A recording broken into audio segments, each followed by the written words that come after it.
Hey everyone, today we are going to start the Vedic age of ancient history.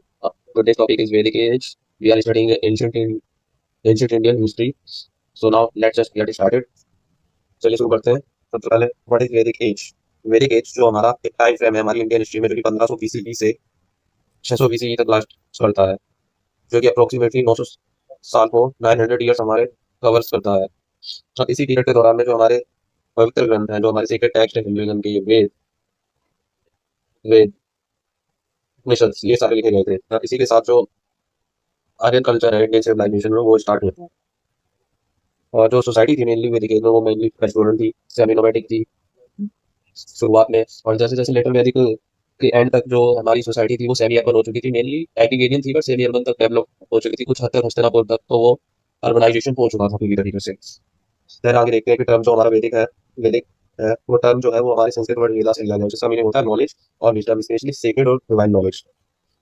अब हम देखते हैं early settlements. Aryan के जो अर्ली सेटलमेंट्स थे वो सब सिंधु रीजन में थे। ये सब सिंधु रीजन आज के हमारे नॉर्थ वेस्ट रीजन में north west north west region में पड़ता है, इंडिया और पाकिस्तान के। India Pak and some parts of Afghanistan, जो कि अखंड भारत था हमारा पहले। नॉट करेक्ट भारत, अखंड भारत, जिसे हम लैंड ऑफ सेवन रिवर्स भी कहा जाता है। सब सिंधु रीजन को, जिसमें आती है रिवर्स इंडस, झेलम, सेना, रावी, ब्यास, सतलुज एंड जो सरस्वती रिवर है, जो कि अब ड्राई आउट हो चुकी है, लेकिन वो पहले एग्जिस्ट करती थी, वो भी आती है इसमें। जैसे कि मैंने पहले बताया कि ये जो एरिया जो है, इस जो मॉडर्न एरिया है अभी का, वो कवर करता है ईस्टर्न पाकिस्तान पर, north western India, Punjab and Haryana. Settlement थे वो प्राइमरी रूरल थे, कोई अर्बनाइजेशन नहीं थे। आज इंडस वैली सिविलाइजेशन थी ना, ये मेनली रूरल सिविलाइजेशन थी। स्मॉल विलेज थे जो कि नदियों के किनारे यहाँ पे बसे हुए थे, और लोग फार्मिंग करते थे basically. Now moving on to the next point, who were Aryans? Aryans actually थे कौन? Aryans को बेसिकली एक Indo European speaking nomadic tribe माना जाता है, जो कि पॉसिबली सेंट्रल एशिया से इंडिया के लिए माइग्रेट होकर आए थे। इन्होंने इंडिया में संस्कृत लैंग्वेज का, ये संस्कृत ओल्ड संस्कृत नहीं है जो हम अभी पढ़ते हैं, ये वैदिक संस्कृत है, ओल्ड, जिसे ओल्ड संस्कृत भी कहा जाता है। हॉर्स चैरियट्स का, आयरन टूल्स का एंड सैक्रिफिशियल रिचुअल्स, यज्ञ जो है वो इंट्रोड्यूस करे थे हमारे इंडिया में वैदिक कल्चर के बाद। आर्यंस में सिंगल देश नहीं थे, बट ये जो थे एक लिंग्विस्टिक, एक भाषा के आधार पर, और एक कल्चरल ग्रुप था आर्यंस का। देवर ट्राइबल इन द नेचर, उनकी कई तरीके की ट्राइब्स थी, जिनमें से कुछ मेन ट्राइब्स का नाम था भरत, पुरुष, यदुस, अनुस और तिरहुस। ये कुछ इनकी ट्राइब्स थी बेसिकली। और ये खुद को जो थे आर्य कह के बुलाते थे, आर्य। और जो नॉन आर्यंस होते थे उनको दास या दस्यु कह के रेफर करते थे। अब आर्यन ओरिजिन्स थ्योरी का वैसे काफी सारी है, लेकिन हम इन बेसिकली 5 पे ध्यान देते हैं, जो कि सेंट्रल एशियन थ्योरी है। ये मैक्स मुलर द्वारा दी गई थी। मैक्स मुलर ने दिया था इसे। इसमें मैक्स मुलर ये कहते हैं कि जो आर्यन लोग थे वो माइग्रेट हुए थे सेंट्रल एरिया से अराउंड 1500 ईसा पूर्व। बेस्ड ऑन लिंग्विस्टिक लिंक्स इनके कुछ मिलते हैं, जो कि इंडो यूरोपियन लैंग्वेज जो है हमारी, वो सेम शेयर होती है इनसे, इस वजह से। दूसरा है इंडिजिनियस ओरिजिन थ्योरी की, आर्यंस कभी कहीं बाहर से नहीं आए थे, वो इंडिजीनियस ही थे, वो इंडिया के ही पार्ट थे।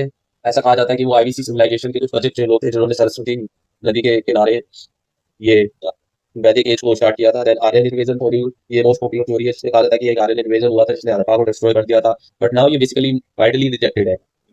फिर आती है Aryan migration theory. Aryan migration theory में ये होता है, ये है कि जो आर्यन थे वो पीसफुली माइग्रेट होके यूरेशिया स्टीपीज से आके यहाँ इंडिया में पीसफुली आके सेटल हो गए थे। देन आर्टिक थ्योरी आती है।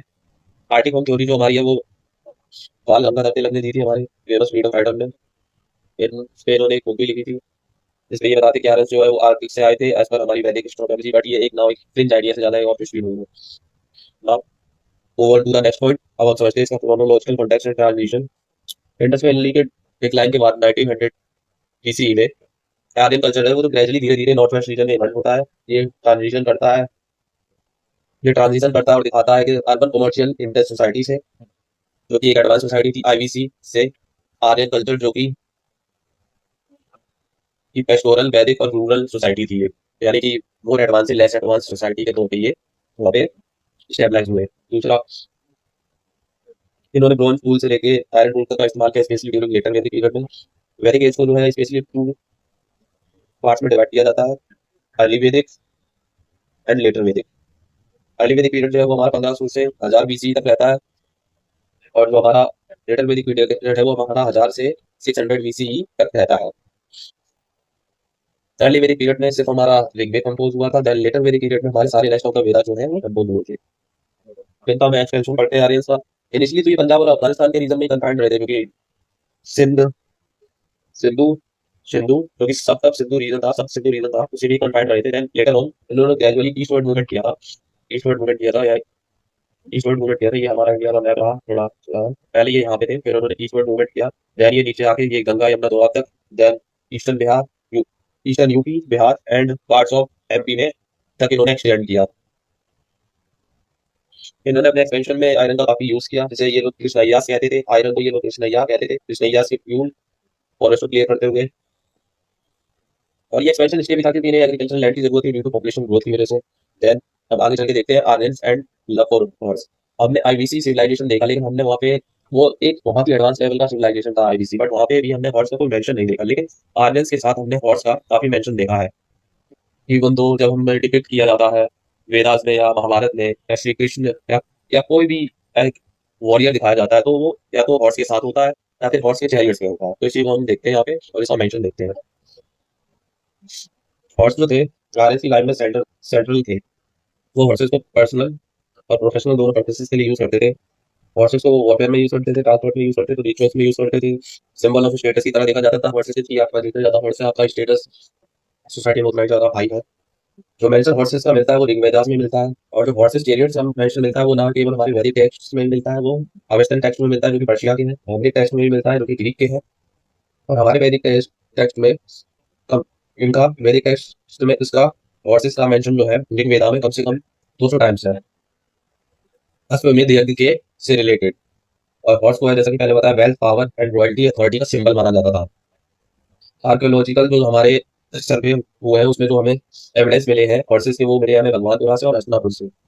सो ये कंक्लूड करता है कि हॉर्सेस की थी वो कितनी वैल्यूज थी आर्यंस की लाइफ में, और वो कितना इंटरेंसिक पार्ट प्ले करते थे आर्यंस की लाइफ में।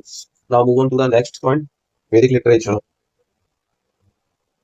वैदिक लिटरेचर जो था वो मेनली श्रुति और स्मृति में डिवाइडेड था। Let me explain you here. वैदिक लिटरेचर, श्रुति, श्रुति का मतलब बेसिकली होता था जो कि सुनी जा सके या हियर करी जा सके, और स्मृति का मतलब था जो कि ध्यान करी जा सके या बाय मैन लिखी जा सके। तो श्रुति में 4 वेदास आते थे हमारे, ऋग्वेद, सामवेद, यजुर्वेद, अथर्ववेद, ये चारों वेदास आते थे। देन उन चारों वेदास के बाद संहिता आती थी, संहिता, कामना, अर्यंका, देन उपनिषद, उपनिषद। और स्मृति में हमारे जो थे वो थे फर्स्ट स्मृति जिसमें से एक थी मनुस्मृति, देन सूत्र, देन एपिक्स, एपिक्स में हमारे महाभारत एंड रामायण, देन पुराणास जिसमें अग्नि, विष्णु एंड मैनी मोर। तो ये था हमारा डिवीजन वैदिक लिटरेचर का बेसिकली। अब हम आइए इसको डिटेल में करते हैं। श्रुति, श्रुति का अर्थ, श्रुति वेदास में श्रुति का अर्थ होता है जो कि सुनी जा सके, इसका एक डिवाइन रिविलेशन होता है। डिवाइन रिविलेशन जिसे सुनने से आपके अंदर एक डिवाइन रिविलेशन होता है उसको हम श्रुति कहते हैं। और हर वेदा में ये 4 तरीके की श्रुति होती थी। पहली संहिता जो कि कोर हिम्स या कोर सूत्र होते थे, जो कि मंत्र होते थे, जो कोर मंत्र होते थे वो संहिता में होते थे। दूसरा ब्राह्मण्स, ये रिचुअल्स मीनिंग्स, रिचुअल्स के जो मीनिंग्स होते हैं और जो मंत्रों के मीनिंग्स होते थे उनको एक्सप्लेन करती थी संहिता। और अरहनका, ये जो ये उन लोगों के लिए होती थी जो कि फॉरेस्ट में जाके गुरु से ज्ञान लेते थे या फिर जिन्होंने वर्ल्डली चीजों का त्याग करके फॉरेस्ट में रहते थे, उनके लिए ये एक मेडिटेटिव और सिंबॉलिक रिचुअल्स होते थे जो वो प्रैक्टिस करते थे वहाँ पे। देन आदर्श उपनिषद जो कि फिलोसफिकल, मिस्टिकल या फिर स्पिरिचुअल एक नॉलेज होती थी जो कि पास ऑन की जाती थी by by by teacher to his disciple. Then Smriti पे आते हैं। स्मृति की क्या थी जो कि रिमेम्बर करी जा सकती, रिमेम्बर ह्यूमर कंपोज होती थी और डेरिवेटिव जिससे कुछ निकाला जा सकता था। और स्मृति में आते हैं हमारे एपिक्स, रामायण महाभारत। पुराण में आते हैं हमारे लेजेंड कॉस्मोलॉजिकल एंटिटीज जो कि अग्नि है, अग्नि पुराण, विष्णु पुराण, शिव पुराण, ये सब वगैरह। सूत्रा में हमारे रूल्स ऑफ रिचुअल्स आते हैं, जैसे गृह सूत्रा एंड स्रोत सूत्रा। गृह सूत्रा में हमारे सारे संसार मेंशन होते हैं, और स्रोत सूत्रा में हमारे सारे यज्ञ से रिलेटेड अश्वमेध, शिव और बाकी से रिलेटेड रिचुअल्स और कैसे वो परफॉर्म किए जाते हैं ये सब मेंशन होता है। देन धर्मशास्त्र आते हैं हमारे, जिसमें हमें एथिकल एंड लीगल कोर्स बताती है, जैसे बनी कि कैसे हमें रहना है और कैसे बिहेव करना है सोसाइटी में। Now we go on to the next point, the 4 Vedas. The 4 Vedas को थोड़ा डिटेल्स में देखते हैं। जैसे कि अभी हमने पहले देखा, ईच वेद जो है, हर एक वेद जो है जो उसके 4 पार्ट्स हैं, 4 पार्ट कंसिस्ट करता है। इसमें संहिता होती है, कलेक्शन ऑफ हाइम्स, मंत्रों का कलेक्शन। देन ब्रह्मा जो कि एक्सप्लेनेशन देती है उन हाइम्स की। देन आर्यनता मेडिटेटिव टेक्स्ट जो कि फॉरेस्ट ड्वेलर्स होते हैं उनके लिए। Then Upanishad spiritual and philosophical knowledge. Now अब हम लोग आते हैं अपने सबसे पहले वेद पे, जो कि है ऋग्वेद। से ओल्डेस्ट बुक ऑफ नॉलेज भी कहा जाता है वर्ल्ड की, जो कि ऋग्वेदा जो है हमारा वो वर्ल्ड की ओल्डेस्ट रिटन बुक्स भी इसे कहा जाता है। तो देखते हैं इसके बारे में। ये अराउंड टाइम फ्रेम जो है इसका, ये अराउंड 1500 से 100 BC के दौरान लिखा गया था। एक इसमें 1028 1028 मंत्र हैं जो 10 मंडल में डिवाइडेड है। और इसमें से जो 2 से 7 तक के जो मंडलास हैं वो सबसे ओल्डेस्ट है, जो कि ऋग्वेदिक अर्ली ऋग्वेदिक पीरियड को बिलोंग करते हैं। और जो 1 और 10th जो मंडल है जो कि लेटेस्ट है जो है वो लेटर वैदिक एज को बिलोंग करते हैं। ये जो है वैदिक संस्कृत में लिखा गया है। इसका जो ओल्डेस्ट टाइम्स है वो उषा गॉडेस को लिए है। ओल्डेस्ट टाइम जो इसका देवी उषा के लिए है। इसका जो फोकस है इसमें नेचर वर्षिप पे जोर देता है, इसमें कॉस्मोलॉजी पे, यूनिवर्स पे हमारे पे जोर देता है, यूनिवर्स वर्षिप के लिए। इसमें ट्राइबल लाइफ जो है वो दिखाई गई है, हमारी अर्ली सोशल स्ट्रक्चर दिखाया गया है लोगों का, जो कि बेसिकली नोमैडिक और एग्रीकल्चरल थे। इसमें मेन डिटी है इंद्रा। इंद्रा को 250 हेम्स हैं वो डिनोटेड किए गए हैं ऋग्वेदा में। देन सेकंड नंबर अग्नि आते हैं जिनको 200 हेम्स मंत्र जो है वो डिनोट किए गए हैं। देन वरुण आते हैं जो कि कॉस्मिक ऑर्डर को बैलेंस करते हैं। देन सोम आते हैं, सोम देवता आते हैं। देन इसमें जो सोसाइटी है वो जो है पेस्टोरल दिखाई गई है, इसके हिसाब से पेस्टोरल है, ट्राइबल है। इसमें मेंशन का काउस का है, हॉर्सेस का है, यक्स का है। और इसमें पहली बार जो वर्ड मिलता है देखने को दास, इसमें दास वर्ड का भी मेंशन किया गया है। और जो थी इसमें जो राजन थे, राजा होते थे, राजा जो राजन बेसिकली जो होता था यहाँ पे इलेक्टेड होता था, वो सभा समिति असेंबली द्वारा इलेक्ट करके बनाया जाता है। एक्चुअली नॉट वो एक कोई किंग नहीं होता, वो एक्चुअली एक चीफ की तरह act करता है। इसमें फिलोसफिकल इंसाइट देखते हैं क्या है।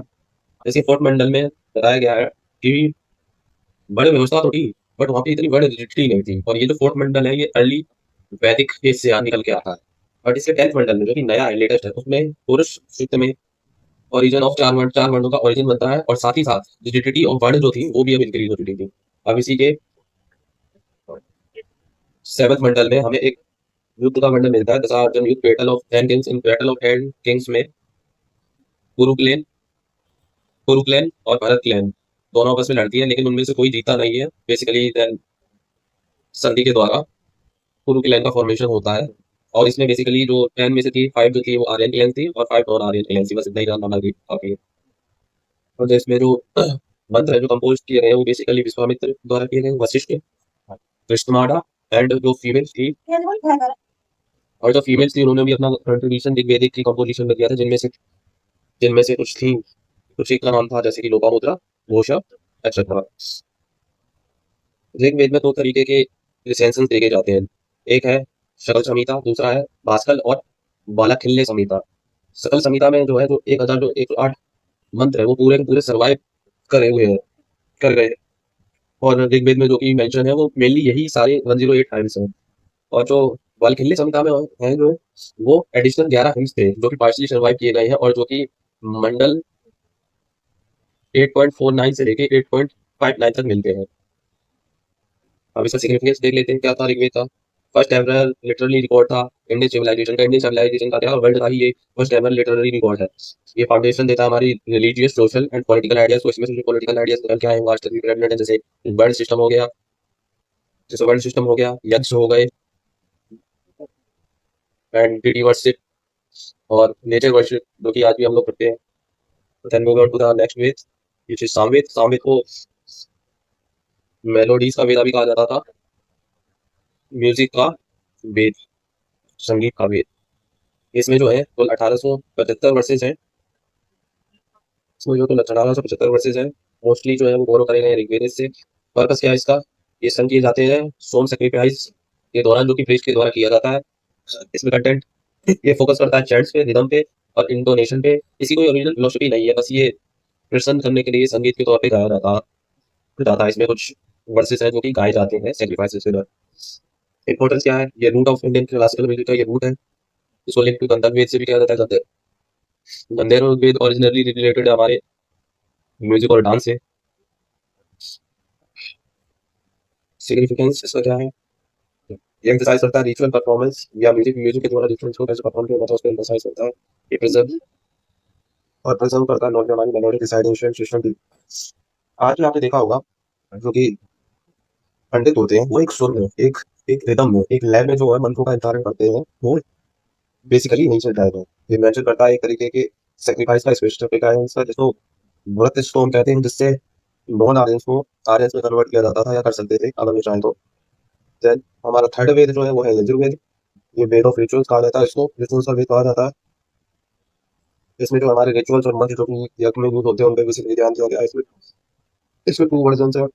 पहला है विष्णु में यजुर्वेद जो कि ब्लैक है जिसको ब्लैक है, और ये ओल्डर वर्जन है इसमें मिक्स है। इसमें जो मंत्र है हमारे वो कमेंट्री के साथ मिक्स है, यानी कि पहले मंत्र है तो इसकी कमेंट्री है, इस तरीके से ये मिक्स है। और ओल्ड वर्जन में दूसरा हमारा शुक्ल यजुर्वेद जो कि व्हाइट है और जो कि लेटर और लेटेस्ट वर्जन है ये ऑर्गेनाइज है और सेपरेट है। इसमें हिम्स जो है मंत्र जो है वो कमेंट्री से सेपरेट है। और जो हमारे की रिचुअल्स हैं इसमें ये हमारे की रिचुअल्स कराता है एस्ट्रोनॉट के लिए, राष्ट्र के लिए, वाजपेयी के लिए, कैसे परफॉर्म किया जाना और क्या नहीं करना बेसिकली।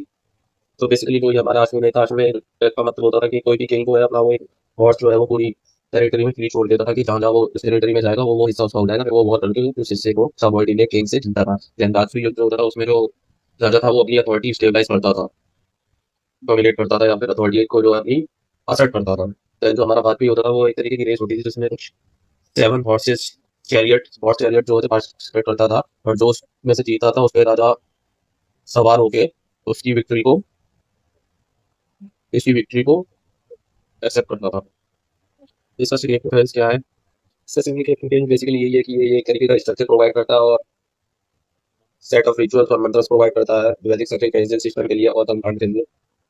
और अब हम आते हैं अथर्ववेद पे, इसको हम वेद ऑफ स्पेयर्स और स्टडी करते हैं। इसमें जो टोटल है 730 वर्ष है, अक्रॉस 20 बुक्स। इसमें इसका जो कंटेंट है वो स्पेल्स है, चार्म्स है। इसमें स्पेल किए जाते हैं, चार्म्स किए जाते हैं, हीलिंग रिचुअल्स है, इसमें ब्लैक मैजिक से रिलेटेड है, इससे डिसीज क्योर से रिलेटेड है। इसके ऑथर जो है वो है ऋषि अथर्वान एंड ऋषि अंगिरस। इसमें ये अलग कैसे है बाकी वेदों से, ये कम से कम रिचुअलिस्टिक है, इसमें रिचुअल से ज्यादा नहीं है। ये डेली लाइफ को रिफ्लेक्ट करता है, कोई कल्चर को रिफ्लेक्ट करता है, सोसाइटी के। इसमें जो टॉपिक है वो है medicine, snake bite, dreams, love, exorcism, kinship, इन सारी चीजों से रिलेटेड टॉपिक्स हैं इसमें। इसका सिग्निफिकेंस क्या है? ये सोर्स है हमारी सोसाइटी में आयुर्वेद का, सोशल एंथ्रोपोलॉजी या सोशियोलॉजी का, और अर्ली मेडिसिन का। ये इंट्रोड्यूस किया गया था स्वयं ब्रह्मदेव के द्वारा वैदिक रिचुअल्स के अनुसार। और इसमें एक मुंडक उपनिषद है जिससे हमने सत्यमेव जयते जो कि हमारा नेशनल मोटो है इंडिया का, सत्यमेव जयते, वो कि हमने अडॉप्ट किया था जब हमने कॉन्स्टिट्यूशन को अडॉप्ट किया था 26 जनवरी 1950 में, उसके साथ ये मोटो भी हमने अडॉप्ट किया था। देन अब मूव ऑन करते हैं उपनिषद पे। उपनिषद जो है हमारे फिलोसफिकल टेक्स्ट हैं जो कि फोकस करते हैं आत्मा पे, ब्रह्म पे, मोक्ष पे, कर्म पे, बर्थ पे, इन 5 चीजों पे ये फोकस करते हैं। और इसमें जो टोटल है 108 उपनिषद है, लेकिन 11 जो इम्पोर्टेंट है उसमें से कुछ है ईशा, कथा, बृहदारण्यका, और इसमें से जो एक है कठोपनिषद। कठोपनिषद इसमें नचिकेता यमराज से संबंध है। अब नचिकेता यमराज से संबंध है, उसमें एक छोटा सा बच्चा है 8 से 10 साल का नचिकेता जो कि सीकर है, जो कि जानना चाहता है कि मृत्यु के बाद क्या होता है और सत्य क्या है यमराज से। और यमराज यहाँ एक गुरु के तौर पे काम करता है। इसका एक यूट्यूब पे एक वीडियो भी है, बहुत अच्छा वीडियो है पुराना, आप लोग चाहें तो उसको देख सकते हैं, बहुत ही मीनिंगफुल वीडियो है। देन अब हम आते हैं वेदास पे। वेदास स्टार्ट होता है अप्लाइड नॉलेज का। ये हमारे वेदास से ही निकले हुए हैं, इसलिए इन्हें अप्लाइड नॉलेज के लिए कहा जाता है, अप्लाइड नॉलेज कहा जाता है, क्योंकि ये वेदास की नॉलेज है लेकिन इन्हें अलग से उपवेदास में कन्वर्ट किया गया है। पहला है आयुर्वेद जो कि मेडिसिन है, जो कि स्वयं ब्रह्मदेव द्वारा दिया गया है, ये ऋग्वेद से लिंक्ड है। दूसरा आता है हमारा धनुर्वेद जो कि आर्चरी आर्ट से रिलेटेड है, इसी को महारथी अर्जुन ने मास्टर किया था, जिसके उपरांत वो इसके सब ये दिया गया है विष्णुवेद के द्वारा। युद्धवेद में गंधर्व वेद जो कि म्यूजिक से रिलेटेड है, गंधर्व वेद जो कि म्यूजिक से रिलेटेड था, नारद जी ने, महर्षि नारद ने, हमारे देवर्षि नारद ने स्वयं से दिया था। चौथा है शिल्प वेद जो कि आर्किटेक्चर से रिलेटेड है, स्वामी विश्वकर्मा देव ने कहा था, और ये अथर्ववेद से निकल रहा है। देन हम देखते हैं वेदांत। वेदांत जो होते हैं वो लिम्स ऑफ वेदा है।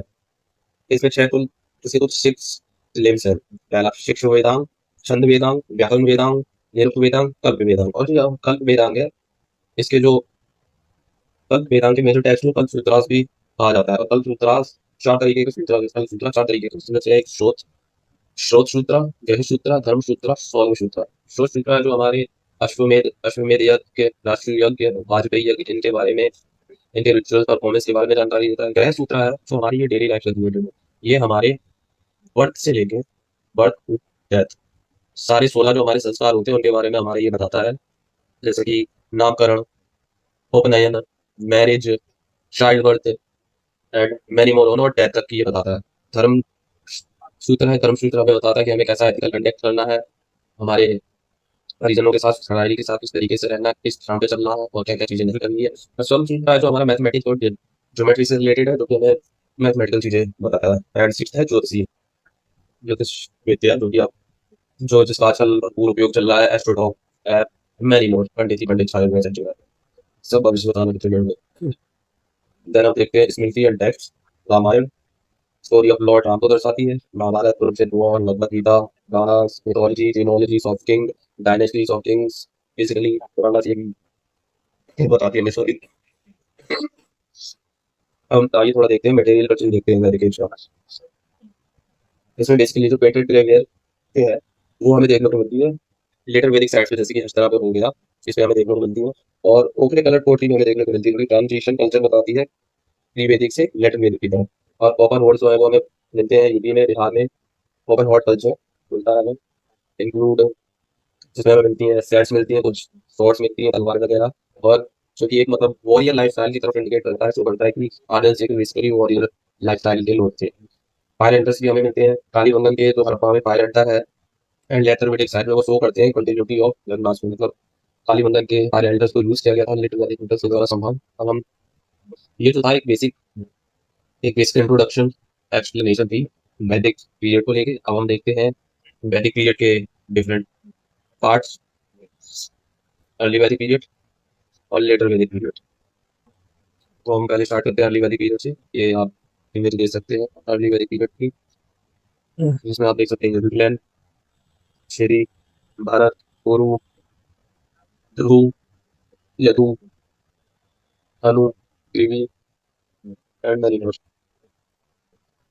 अब आते हैं अर्ली वैदिक एज में। तो अर्ली वैदिक एज में सबसे पहले हम देखते हैं ज्योग्राफी। सबसे इंक्लूडिंग में था नॉर्थ वेस्ट रीजन में, जिसमें पंजाब एंड हरियाणा रीजन में फर्टाइल रिवर प्लेन्स के पास था, suited for basically pastoralism और एग्रीकल्चर में बहुत थे। अर्ली वैदिक एज के लोग, इकोनॉमी मोस्टली पेस्टोरल थी, लिमिटेड एग्रीकल्चर था, वैल्यू उगाते थे, वैल्यू ज्यादा, कोई कौन सी थे, पार्ट सिस्टम चलता था इकोनॉमी में।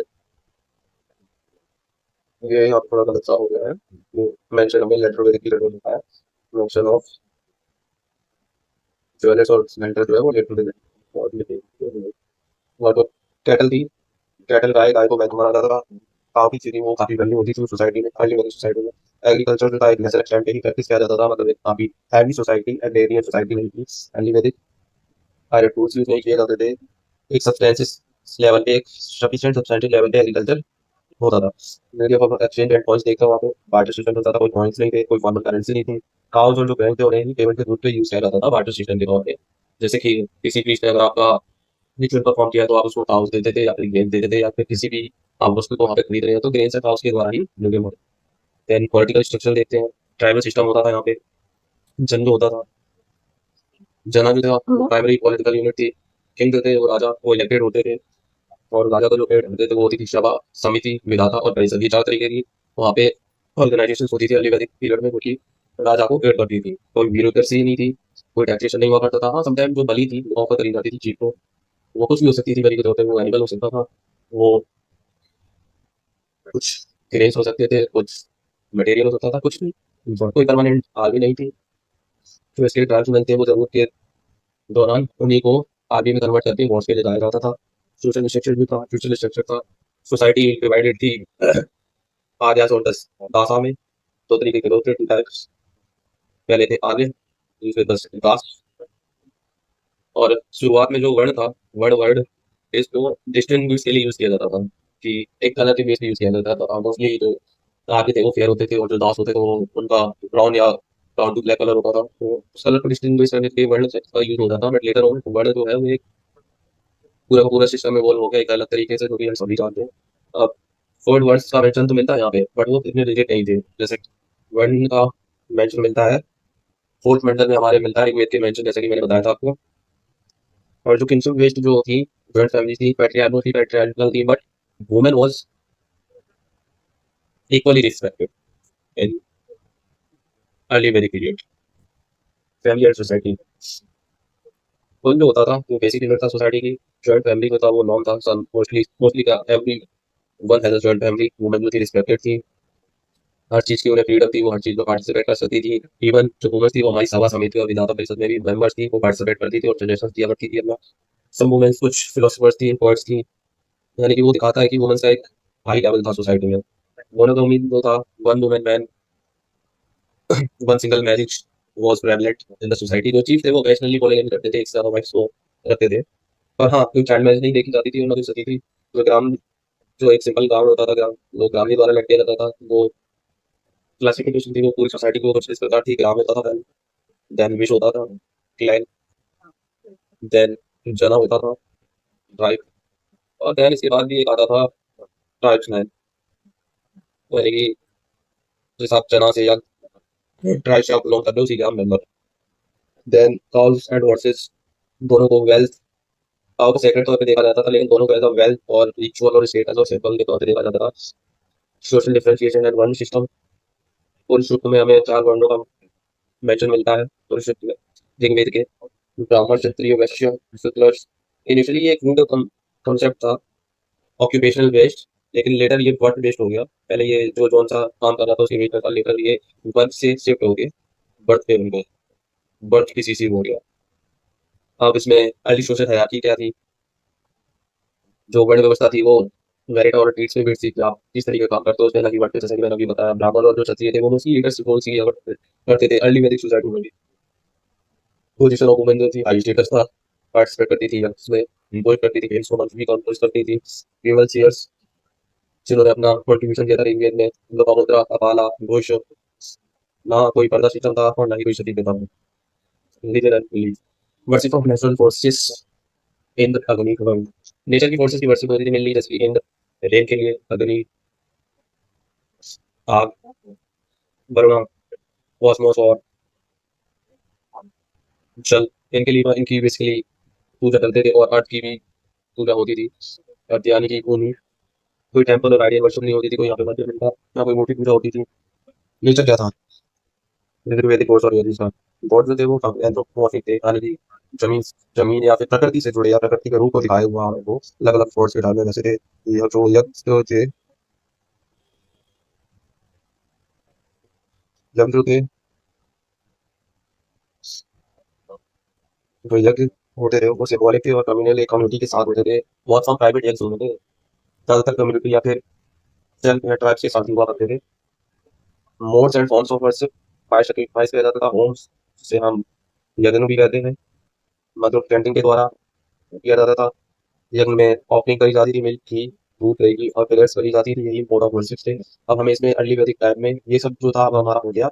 सोसाइटी किस तरीके की थी और भी किस तरीके की थी, पॉलिटिकल स्ट्रक्चर किस तरीके का, अब हम देखते हैं पोर्ट्री टाइप क्या था इसमें।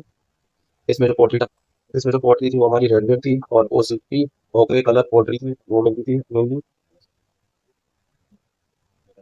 लेटर वैदिक पीरियड की जो बीजेपी पोर्ट्री थी, बीजी कप, उससे ये कम स्टैंडर्डाइज थी, यानी कि पेटेड एरिया पोर्ट्री थी, उससे कम स्टैंडर्ड पोर्ट्री थी। तो कंक्लूजन देखते हैं।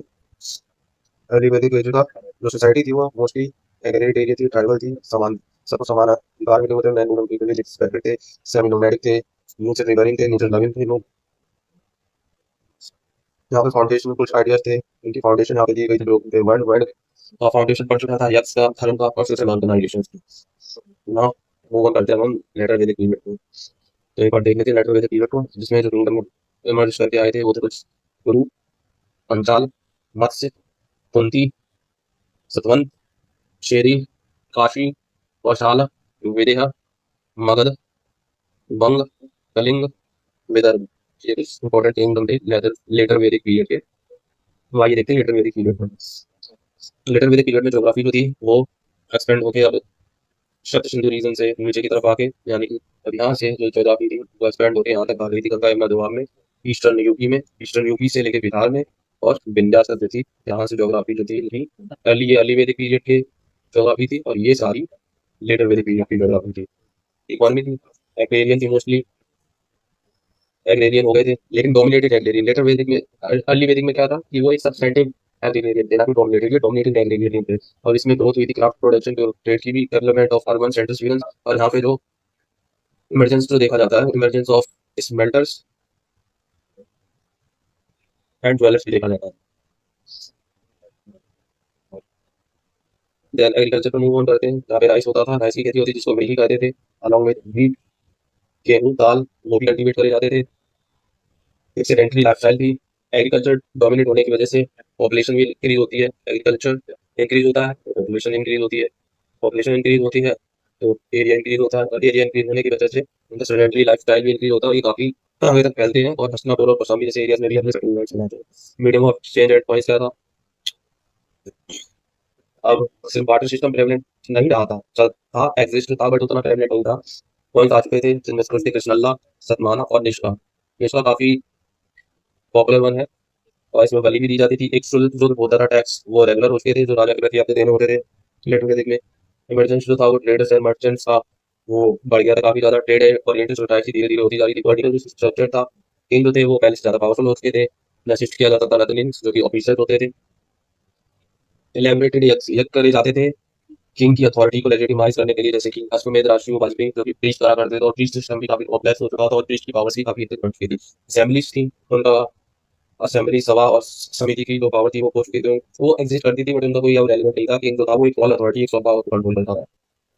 जो चीफ थी वो हेरिडिटी हो गई थी, पहले की तरह नहीं थी चीफ इलेक्टेड होगा, समिति एमपी के द्वारा चुना जाएगा, बट वो अब हेरिडिटी हो गई थी और एक इमरजेंस देखा गया था मोनार्किकल अथॉरिटी, मोनार्की धीरे धीरे प्रेगनेंट होती जा रही थी और कई एरियाज में प्रेवलेंट हो भी चुकी थी। अब सोशल स्ट्रक्चर देखते हैं अर्ली वैदिक के कंपैरिजन में। अर्ली वैदिक में चाकुल होता था, वहाँ लेटर वैदिक में बहुत सिस्टम मूवमेंट हो गया था। मैंने इसके लिए जैसा होता था, शुरुआत में तो मतलब होता था कि जहाँ एक पूरी क्लैन अपनी जहाँ गाय रखती थी जगह वो कहते थे, लेकिन धीरे धीरे फिर इसकी जो फाइंडिंग थी वो एक कॉमन इंसेस्टर से बना ली गई थी, जिसका एक कॉमन इंसेस्टर है जिसे कुल का, तो वो सेम कुल वाले एक दूसरे से शादी नहीं कर सकते, उन्हें कोई दूसरे कुल से शादी करनी पड़ेगी जिनका एक डिफरेंट इंसेस्टर हो। तो ये कॉन्सेप्ट में था। सोसाइटी तो मोर हायरार्किकल बन गई थी, हेरिडिटी भी बन गई थी, जैसे चीफशिप हो गया, किंग हो गया, हायरार्की डेवलप हो गई थी। फैमिली, सोसाइटी और गोत्र में इनमें बदलाव देखते हैं। जॉइंट फैमिली थी बट पैट्रियार्कल डोमिनेंस हो गया था पहले की, तो अर्ली वैदिक में जॉइंट फैमिली थी बट वुमेन इक्वली रिस्पेक्टेड थी, बट यहाँ पे पैट्रियार्कल डोमिनेंस इंक्रीज हो गया था। बहुत जो सिस्टम था वो पैट्रियनल लीनियज से सॉल्व किया जा सकता था, ना कि पैट्रियनल लीनियज से। तो ये दिखाता है कि यहाँ पे भी एक पैट्रियार्की को थोड़ा सा गया था कि गोत्र सिस्टम भी हम पिता की साइड से ट्रेस करते थे ना कि अपनी माँ की साइड से। अब social differentiation and world system evolution देखते हैं। बड़ा जो है अर्ली वैदिक की तरह अर्ली वैदिक में था, बट रिजिडिटी नहीं थी, ऑक्यूपेशन बेस्ड था और कलर बेस्ड था, लेकिन यहाँ पे रोबोट बेस्ड होता था। सुतरा को जो है वो एक मीडियल सबसे छोटे करके कामों को असाइन कर दिया गया था कि वो सिर्फ सेवा के लिए और छोटे कामों के लिए करेंगे, रोबोट को जो है एक्सक्लूड कर दिया गया था रिचुअल्स में से। और एक जो कंसेप्ट था द्विजा का, वो लाया गया था। द्विजा का कंसेप्ट क्या था, जो ब्राह्मण क्षत्रिय वैश्य ये जो तीन लोग थे ये द्विजा बन सकते थे, यानी कि इन्हें ट्वाइस बॉर्न भी कहा जाता था। उपनयन संस्कार के बाद जो कि बच्चे का बेसिकली होता है, ये तीनों जो जो वर्ण थे इनमें उपनयन संस्कार हो सकता था, और उपनयन संस्कार के बाद बच्चा एक सेक्रेट धागा, एक थ्रेड को पहनता था, जो कि शूद्रास के लिए अलाउ नहीं होता। और साथ ही साथ वर्ण आश्रम व्यवस्था भी बना दी गई थी, जिसमें ब्रह्मचर्य स्टडी के लिए, गृहस्थ, मैरिज एंड चाइल्ड रेयरिंग के लिए, देन अर्न क्लास जिसमें आप सारे अपनी संपत्ति को त्याग के वर्गली प्रस्थान कर देते हैं एंड मेडिटेट करना चालू करते हैं, देन जिसमें आप पूरी तरीके से पूरे संसार को वर्ल्डली थिंग्स को भूल के प्रभु का ध्यान करते हैं, और देन वही समाधि की अवस्था में अपना जीवन त्याग देते हैं। पोजिशन ऑफ वुमेन देख लेते हैं। अर्ली वैदिक के जो कि अर्ली वैदिक में काफी हाई स्टेटस हुआ करती थी। वुमेन्स पोजीशन अब हम देख लेते हैं। अर्ली वैदिक के मुकाबले इसमें डिक्लाइन मिला था सेवरली। वुमेन्स जो थी अब एजुकेशन से एक्सक्लूड कर दी गई, जो रेगुलर परफॉर्म करने से भी और रिचुअल्स परफॉर्म करने से भी एक्सक्लूड कर दी गई थी। मोनोगमी थी जो थी, मल्टीपल वाइफ्स रखना हुआ है, कॉमन हो चुका था, प्रेग्नेंट हो चुका था, चाइल्ड मैरिज, पेट्रियार्की और पर्दा प्रथा थे भी, और सती के भी इवन साइंस देखने को मिलते हैं लेटर वैदिक पीरियड में। अब नेक्स्ट पॉइंट पे आते हैं, रिलीजन, रिचुअल और बिलीफ पे। पहली वैदिक के मुकाबले जो रिचुअल्स थे वो काफी कॉम्प्लेक्स हो चुके थे। ब्राइट्स जो थे वो रिचुअल्स को काफी मान्यता देने लगे थे। उनका मानना था कि सिंगल चाइल्ड अगर रॉन्ग हो जाता है तो डिजास्टर हो जाएगा, इस वजह से बीच को ट्रेनिंग दी जाती थी और काफी ज्यादा वो रिचुअल परफॉर्म करने के लिए धन लिया करते थे, जिस वजह से मैन भी उसे अफोर्ड कर सकते थे। डिटीज जो थे ट्रेडिशनल डिटीज जैसे कि इंद्र, अग्नि और ब्रह्मा से शिफ्ट हो गया, वो गए थे प्रजापति, विष्णु और रुद्र, जो कि नए डिटीज के तौर पे सामने उभर गया थे निर्धन काल में। इसमें राइज ऑफ ब्राह्मणिकल डोमिनेंस देखता है, जैसे कि मैंने अभी बताया प्रीस्ट और ब्राह्मण का डोमिनेंस सोसाइटी पे काफी ज्यादा हो गया था। अब नेक्स्ट पॉइंट पे आते हैं हम, shifting versus practices. Natural forces से शिफ्ट होके जो कि इंद्र, वरुण और अग्नि जो कि और भूमि जो कि नेचुरल फोर्सेस को दर्शाती है, वहां से अट्रैक्ट बोर्ड जैसे कि विष्णु, रुद्र और प्रजापति को वर्शिप करने लग गया था। आइडल वर्शिप अभी भी नहीं थी, बट जो रिचुअलिज्म जो था, जो रिचुअल्स जो थे, वो काफी डोमिनेट करने लगे थे, ताकि अर्ली वैदिक पीरियड में इतना रिचुअल्स पे कोई ध्यान नहीं होता था, वो सिंपल और कॉमन रिचुअल्स होते थे। यज्ञ जो होते थे वो अब एक्सपेंसिव हो गए थे, लैमिनेटेड होते थे, कई कई यज्ञ 6 महीने या 1 साल भी चलते थे। दोनों को अलग ही हो गई कि प्रीस्ट की वो जैसा मर्जी पैसा वसूलते थे, और जो वेल्दी उन्हें अफोर्ड कर सकते थे। अब नेक्स्ट पॉइंट देखते हैं अपना, जो कि वही रिलेटेड है। तो प्रीस्ट काम था वो बढ़ गया था, प्रीस्ट जो थे उन्हें एक्सेसिव पावर मिल गई थी, सेक्रीफाइस जो थे काफी बढ़ गए थे। बेसिकली दो तरीके के सेक्रीफाइस होते थे, पब्लिक और प्राइवेट। पब्लिक जो होते थे वो किंग्स जो होते थे कम्युनिटी के साथ मिलकर, जनाब के साथ मिलकर क्या करते थे, जिसमें भी सेक्रीफाइस जो थे उनके नंबर्स काफी इंक्रीज हो गए थे।